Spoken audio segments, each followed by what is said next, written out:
பிரியமானவர்களே, ஆண்டவராகிய இயேசு கிறிஸ்துவின் இனிய நாமத்தில் உங்கள் ஒவ்வொருவருக்கும் என் அன்பின் வாழ்த்துக்கள். மீண்டும் இந்த 40 நாட்கள் 40 கேள்விகள் என்ற இந்த தொடர் நிகழ்ச்சி மூலமாக உங்களை சந்திப்பது எனக்கு மிகுந்த மகிழ்ச்சி. இன்றைக்கு ஆண்டவர் நம்மை பார்த்து கேட்கிற கேள்வி என்னன்னு பார்க்கலாமா? லூக்கா 16ஆம் அதிகாரம் 11ஆம் வசனம். அநீதியான உலக பொருட்களை பற்றி நீங்கள் உண்மையாயிராவிட்டால் யார் உங்களை நம்பி உங்களிடத்தில் மெய்யான பொருளை ஒப்புவிப்பார்கள்? யார் உங்களை நம்பி மெய்யான பொருளை ஒப்புவிப்பார்கள்? இந்த உலக பிரகாரமான காரியத்தில் நீங்கள் உண்மையாக இராவிட்டால் யார் உங்களிடத்தில் மெய்யான பொருட்களை ஒப்புவிப்பார்கள் என்பது தான் இன்னைக்கான கேள்வி. ஆண்டவராக இயேசு கிறிஸ்து உங்களை பார்த்து கேட்கிறார். இந்த உலகத்துக்கு அடுத்த காரியங்களில், இந்த உலகத்துக்கு அடுத்த பொருட்களில், உறவுகளில், நேரத்தில் உண்மையாக இராவிட்டால் எப்படி மெய்யான பொருள், அதாவது நித்திய ஜீவனை எப்படி உங்களுக்கு கிடைக்கும்? ஒரு சாதாரணமான உலக பிரகாரமான ஒரு நபரை அழைத்து வாழ்க்கை என்றா என்ன அப்படின்னு கேட்டால் பலவிதமான எக்ஸ்பிளனேஷன்ஸ் கொடுப்பாங்க. வாழ்க்கை என்பது ஒரு சக்கரம், ஒரு நாள் கீழே இருக்கும், அதே சக்கரம் ஒரு நாள் மேலே வரும் அப்படின்னு சொல்லுவாங்க. இன்னும் வாழ்க்கை என்பது முடிஞ்சு போகிற காரியம். இன்றைக்கு நீங்கள் வாழ்கிறது தான் வாழ்க்கை, இன்றைக்கு உங்கள் கையில் இருப்பது தான் வாழ்க்கை, இன்றைக்கி என்ன கையில் இருக்கிறதோ அதை வைத்து வாழ்கிறது தான் வாழ்க்கை. நாளைக்கு என்னன்னு தெரியாது. அதனால் இன்றைக்கு நம்ம சந்தோஷமாக இருக்கணும், இன்றைக்கி நம்ம ஜாலியாக இருக்கணும், இன்றைக்கி இருக்கிற பொருட்களை இன்றைக்கே செலவழித்து விடணும் என்றெல்லாம் சொல்லுவாங்க. பிரியமானவர்களே, வேதத்தின் அடிப்படையில் நம்ம பார்க்கும் பொழுது இந்த வாழ்க்கை ஆண்டவர் நம்மை நம்பி கொடுத்த ஒரு காரியம். இந்த வாழ்க்கையில், இந்த உயிர் நமக்கு கொடுத்த இந்த ஜீவ வாழ்க்கையில், இந்த ஜீவ நாட்கள் எல்லாம் ஆண்டவருக்கு முன்பாக நம்ம பிரியமாய், ஆண்டவருக்கு முன்பாக நம்ம நீதிமான்களாய் நடக்கும் பொழுது பாருங்க, அது முடிவில் ஆண்டவர் நமக்கு நித்திய ஜீவனை கொடுப்பார்.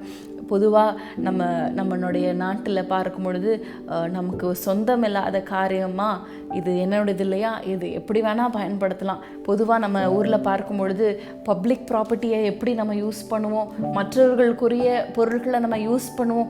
அதே இது நம்ம ஒரு பொருளை வாங்கினா அது இவ்வளோ பத்திரமா, கார் வாங்குறோன்னு வச்சுக்கோங்களேன், அதை பத்திரமா அந்த சீட்டில் இருக்கிற அந்த பிளாஸ்டிக் கவரை கூட அதை உரித்து போடாமல் பல மாதங்கள் வைத்து ஓட்டுகிற நபர்கள் உண்டு. ஆனால் அதே இது பப்ளிக் டிரான்ஸ்போர்ட்டில் பாருங்கள், சில பேர் அதில் துப்பி இருப்பாங்க, சில பேர் பபிள் கம்ஸை ஒட்டி இருப்பாங்க. மற்றவர்களது அப்படின்னா அதை நம்ம பாதுகாக்க வேண்டியது அவசியம் இல்லை அப்படிங்கிற ஒரு எண்ணம். இன்றைக்கு இந்த வாழ்க்கை நம்முடையதல்ல, ஆண்டவர் நமக்கு கிருபையாய் கொடுத்த இந்த வாழ்க்கையில் நம்ம அதீர்க்க கவனத்துடையவர்களாய், என் வாழ்க்கையில் ஒரு மாசும் வந்துடக்கூடாது, என் வாழ்க்கையில் நான் தேவையற்ற காரியங்களுக்கு இடம் கொடுத்துடக்கூடாது என்பதில் ரொம்ப கேர்ஃபுல்லாக இருக்க வேண்டும். பிரியமானவர்களே, வேதத்தில் நம்ம பார்க்கும் பொழுது ஆதாம் ஏவாளுக்கு ஆண்டவர் அந்த அழகான தோட்டத்தை நம்பி கொடுத்தார். ஆனால் ஒரு வார்த்தை சொன்னார், இந்த காரியத்தை மாத்திரம் செய்திராதீங்க அப்படின்னும் போது அந்த காரியத்தை செய்ததுனால பாருங்க, அந்த அழகான தோட்டம், அந்த அழகான ஒரு சூழ்நிலையை அவங்க இழந்து போனாங்க. மத்தேயு 25:21 இப்படியாக வாசிக்கலாமா? அவனுடைய எஜமான் அவனை நோக்கி, நல்லது உத்தமமும் உண்மையுள்ள ஊழியக்காரனே, கொஞ்சத்திலே உண்மையாயிருந்தாய், அநேகத்தின் மேல் உன்னை அதிகாரியாக வைப்பேன், உன் எஜமானுடைய சந்தோஷத்திற்குள் பிரவேசி. கொஞ்சத்தில் உண்மையாயிருந்த அந்த ஊழியக்காரனை குறித்து நம்ம பார்க்கிறோம். பாருங்க, அந்த எஜமான் வருகிறார், 5 தாலந்து உடையவன் அதை 10ஆக இன்னும் 5 தாலந்துகளை அதை பெருக்கி சம்பாதித்ததுனால அந்த எஜமான் அந்த வேலைக்காரனை பார்த்து சொல்லுகிறார், நல்லது உத்தமமும் உண்மையுமான ஊழியக்காரனே, கொஞ்சத்தில் நான் கொடுத்த கொஞ்சத்தில் நீ உண்மையா இருந்த, அதனால உன்னை அதிகாரியாக வைப்பேன், மேன்மையை கொடுக்கிறார். அது மாத்திரமல்ல, எஜமானுடைய சந்தோஷம், நம்முடைய எஜமானுடைய சந்தோஷத்தில் பிரவேசிப்பது என்றால் என்ன? அந்த நித்திய ஜீவன், அந்த பரலோக வீடாகிய அந்த எஜமானுடைய சந்தோஷத்தில் பிரவேசிப்பது. யாருக்கு அந்த பாக்கியம்? அந்த கொஞ்ச நாட்கள் வாழ்கிற இந்த வாழ்க்கையில நம்ம உத்தமமாய் உண்மையாய் இருக்கும் பொழுது பாருங்க, இந்த வாழ்க்கை கொஞ்ச காலம் வாழ்கிற வாழ்க்கை, இந்த குறுகிய காலகட்டத்தில் நமக்கு எவ்வளோக்கு எவ்வளோ ஜாக்கிரதையாய் உண்மையுள்ளவர்களாய் இருக்கிறோமோ அதற்கேற்ற பலனை நம்ம நித்திய வாழ்வில் நம்ம சந்திப்போம் என்பதில் ஒரு சந்தேகமும் இல்லை. பிரியமான பிரியமானவர்களே. ஒரு முறை ஒரு சகோதரன் இப்படியாக வந்து சொன்னார். அவர் ஒரு கம்பெனியில், ஒரு மேனுஃபேக்சரிங் கம்பெனி, ஃபுட் இண்டஸ்ட்ரியில் மேனுஃபேக்சரிங் கம்பெனியில் ஒர்க் பண்ணி கொண்டிருந்தார். அவர் வந்து சொன்ன காரணம் என்ன தெரியுமா? அந்த கம்பெனி ஆரம்பித்து 6 மாதங்களுக்குள்ளாக பயங்கரமான ஒரு லாஸ் ஃபேஸ் பண்ணதுனால அந்த கம்பெனியை மூடி விட்டாங்க. ஏன் அப்படின்னு கேட்கும்போது பாருங்கள், அங்கே இருந்த எல்லா ஒர்க்கர்ஸும் அங்கே இருந்த பொருட்களை, அங்கே தயாரித்த பொருட்களை அவங்க வீட்டுக்கு கொண்டு வந்துடுவாங்களாம். யாருக்கும் தெரியாமன்னு சொல்லி எல்லாருமே, அதில் இருக்கிற உயர் அதிகாரியிலேருந்து கடைசி தொழிலாளி வரைக்கும் பாருங்கள், அங்கே இருக்கிற பொருட்கள் எல்லாம் எடுத்துகிட்டு வந்து பாருங்கள், அந்த கம்பெனிக்கு ஒரு பெரிய லாஸ் ஏற்பட்டது. அந்த லாஸ் நிமித்தமாக அந்த கம்பெனி முழுவதுமாக ஷட் டவுன் பண்ணப்பட்டது. அதனால என்ன நடந்தது?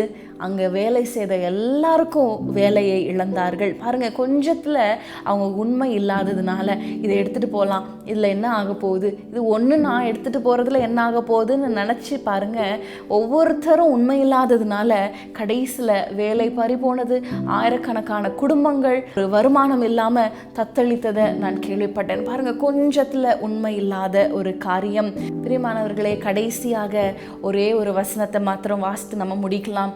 லூக்கா 12ஆம் அதிகாரம் 48ஆம் வசனம். எவனிடத்தில் அதிகம் கொடுக்கப்படுகிறதோ அவனிடத்தில் அதிகம் கேட்கப்படும். மனுஷர் எவனிடத்தில் அதிகமாய் ஒப்புவிக்கிறார்களோ அவனிடத்தில் அதிகமாய் கேட்பார்கள். எவனிடத்தில் அதிகமாய் கொடுக்கப்படுகிறதோ, உங்களுக்கு அதிக செல்வங்களை ஆண்டவர் கொடுத்திருக்கிறாரா? நல்ல குடும்பத்தை கொடுத்திருக்கிறாரா? உங்களிடத்தில் அதிகமான கேள்விகளையும் ஆண்டவர் கேட்பார். அநேக நல்ல ஒரு லக்ஸரியஸான லைஃப் உங்களுக்கு கொடுத்திருக்கிறாரா? அநேக கிருபைகளை கொடுத்திருக்கிறாரா? யாரிடத்தில் அதிகமாய் கொடுக்கப்படுகிறதோ அவங்களிடத்தில் அதிகமாய் கேட்கப்படும். இந்த வாழ்க்கை ஆண்டவர் நமக்கு கொடுத்தது. இந்த வாழ்க்கையை எப்படி நம்ம யூஸ் பண்ணுறோம், எப்படி நம்ம உத்தமமாய், உண்மையாய், நம்ம ஜாக்கிரதையாய் இந்த வாழ்க்கையை நம்ம நடத்துகிறோம் என்பதில் ரொம்ப கேர்ஃபுல்லாக இருக்கணும் பிரியமானவர்கள். ஏன்னா அந்த நியாய தீர்ப்பு நாள் ஒன்று வரும் பொழுது உங்களிடத்தில் ஆண்டவர் கணக்கு கேட்பார். இந்த குறுகிய நாட்கள், இந்த கொஞ்சம் நாட்கள் இந்த உலகத்தில் நம்ம வாழ்கிற வாழ்க்கையை வைத்து நமக்கு நித்திய ஜீவனில் உயர்வும் ஆண்டவருடைய கிருபையும் நமக்கு உண்டாகும் என்பதில் ஒரு சந்தேகமும் இல்லை. கண்களை மூடி நம்ம ஜெபிக்கலாமா? ஸ்தோத்திரம் ஆண்டவரே, இந்த நல்ல வேலைக்காக நன்றி ஆண்டவரே. எங்களோடு பேசின நம்முடைய வார்த்தைக்காக நன்றி. இந்த வாழ்க்கை நீர் எங்களிடத்தில் நம்பி ஒப்புவித்த ஒரு காரியம் என்பதை நாங்கள் அறிந்து கொண்டோம். இந்த வாழ்க்கையில் நாங்கள் எப்படி வாழ்கிறோமோ அதை வைத்து எங்களுக்கு நித்திய பொருளை நீர் ஒப்புவிப்பீர் என்பதையும் நாங்கள் அறிந்து கொண்டோம். கடந்த நாட்களில் இந்த வாழ்க்கையை ஏனோ தானோ என்று ஆண்டவரே நாங்கள் ஒரு அக்கௌண்டபிளாக இல்லாமல், உண்மையாக இல்லாமல், நேர்மையாக இல்லாமல் ஒரு வேலை வாழ்ந்திருக்கலாம். ஆனால் இனிமேல் ஆண்டவரே இந்த வாழ்க்கையில் நாங்கள் உத்தமமாய், ஜாக்கிரதையாய், ஆண்டவர் உக்ரானக்காரனாய், ஆண்டவர் உண்மையுள்ள உக்ரானக்காரனாய் நாங்கள் வாழ நாங்கள் ஒப்புவித்து நாங்கள் ஜெபிக்கிறோம். நீர் கொடுத்திருக்கிற பணம், நீர் கொடுத்திருக்கிற பொருட்கள், நீர் கொடுத்திருக்கிற உறவுகள், குடும்பம் எல்லாவற்றிலும் நாங்கள் ஜாக்கிரதை உள்ளவர்களாய் இந்த வாழ்க்கையை வாழ நாங்கள் தீர்மானிக்கிறோம். ஆண்டவரே நீர் வரும் பொழுது ஆண்டவரே உமக்கு முன்பாக ஆண்டவரே நாங்கள் நிற்க திராணி உள்ளவர்களாய் நாங்கள் வாழும்படிக்கு ஆண்டவரே அந்த நாளில் நாங்கள் நிற்க திராணி உள்ளவர்களாய் இந்த உலகத்தில் நாங்கள் வாழும்படிக்கு எங்களுக்கு கிருபை தருவீராக. எங்களை தாழ்த்தி ஒப்பு கொடுக்கிறோம் இயேசுவின் நாமத்தில் பிதாவே, ஆமென். அன்பான தேவனுடைய பிள்ளைகளே, இச்செய்தி உங்களுக்கு மிகுந்த ஆசீர்வாதமாக இருந்ததென்று நாங்கள் நம்புகிறோம். தொடர்ந்து எங்கள் செய்திகளை கேட்டு கர்த்தருக்குள் ஆசீர்வதிக்கப்பட ஜீசஸ் மீட்ஸ் மினிஸ்ட்ரீஸ் என்கிற எங்கள் யூடியூப் சேனலை சப்ஸ்கிரைப் செய்யுங்கள். மேலும் உங்கள் ஜெப உதவிக்கு எங்களோடு நீங்கள் தொடர்பு கொள்ள வேண்டிய தொலைபேசி எண் 9842252836 மற்றும் 7299546363. Email gpsrobinson@hotmail.com. கர்த்தர் உங்களை ஆசீர்வதிப்பாராக.